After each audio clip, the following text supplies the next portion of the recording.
single men and life's priorities. Highlights. What would you say are like the top 3 life's priorities for single men?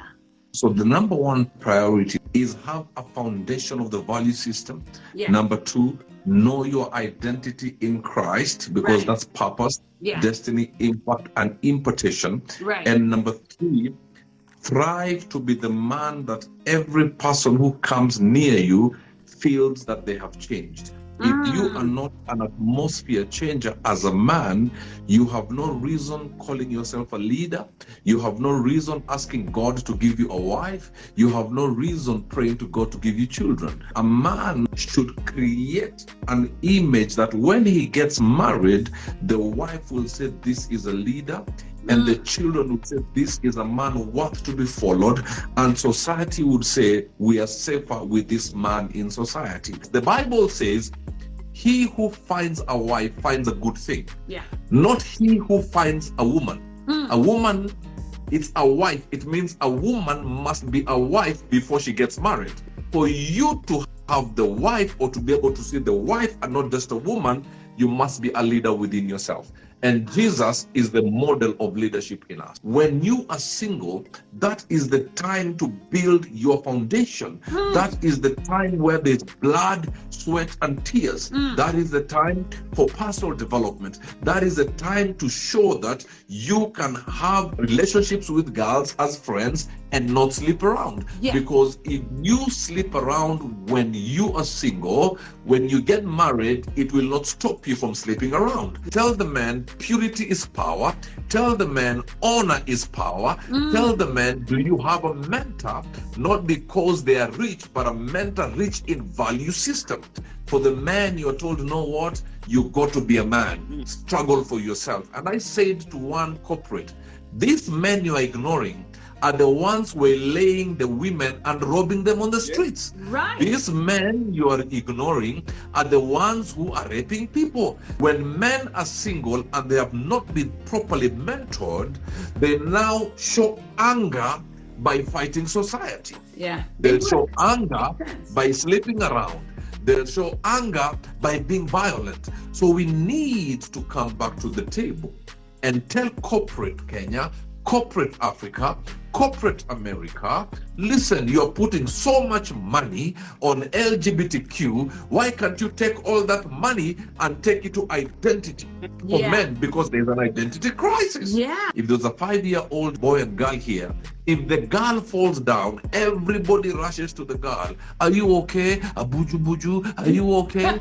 And if the boy falls, they will tell the boy, a man does not cry. You need many men who have scars, so that we tell the younger people, our scars are lessons to you. Come on. The scars on my face is the reason a young man behind me will have a smooth face. We're seeing women rebelling against submission. They don't want to be submissive because they're thinking, why do I need to be submissive to a man who does not even know where he is going?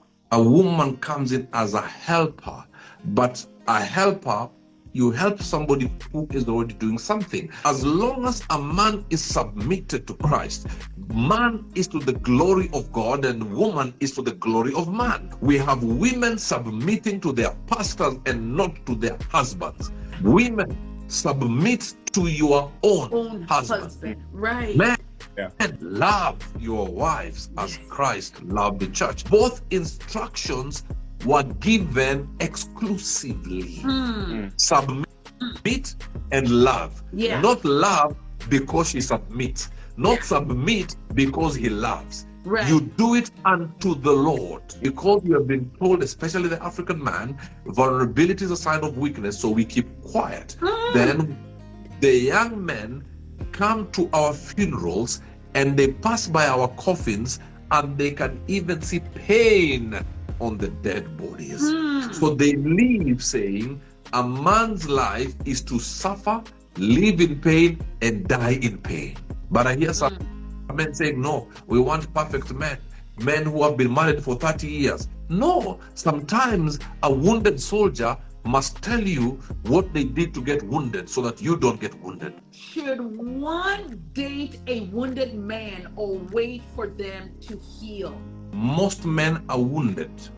Date a healing man, not a wounded man who has refused to heal. A man who is going towards the place of destiny is a man who goes into war. Yeah. War for his destiny, war for his future wife, war for his future children, Yeah. and the war for his territory, because you've been given dominion. I will tell the ladies, if you are dating a man who has never been to war, you may be in big trouble. Because when you get married, it is another level of warfare. And because he has no experience, he will be coming to you not with blood because of victory, but tears because he's an Ahab man. The mother brings in a very important part in a son.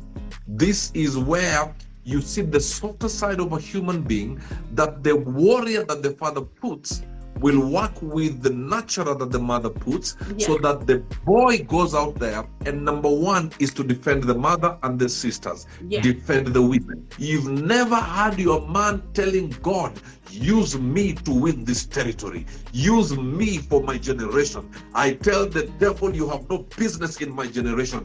If your man does not make that kind of prayer, you're in trouble. And when the sons see bitter mothers, they hate older men. When they hate older men, they miss up on mentorship. When they miss up on mentorship, there is no authority. And you can never be a person of authority if you're not a man under authority. So we have a society that is completely lost. Single men and life's priorities. Watch full video on the Maggie Mugai Show YouTube channel today.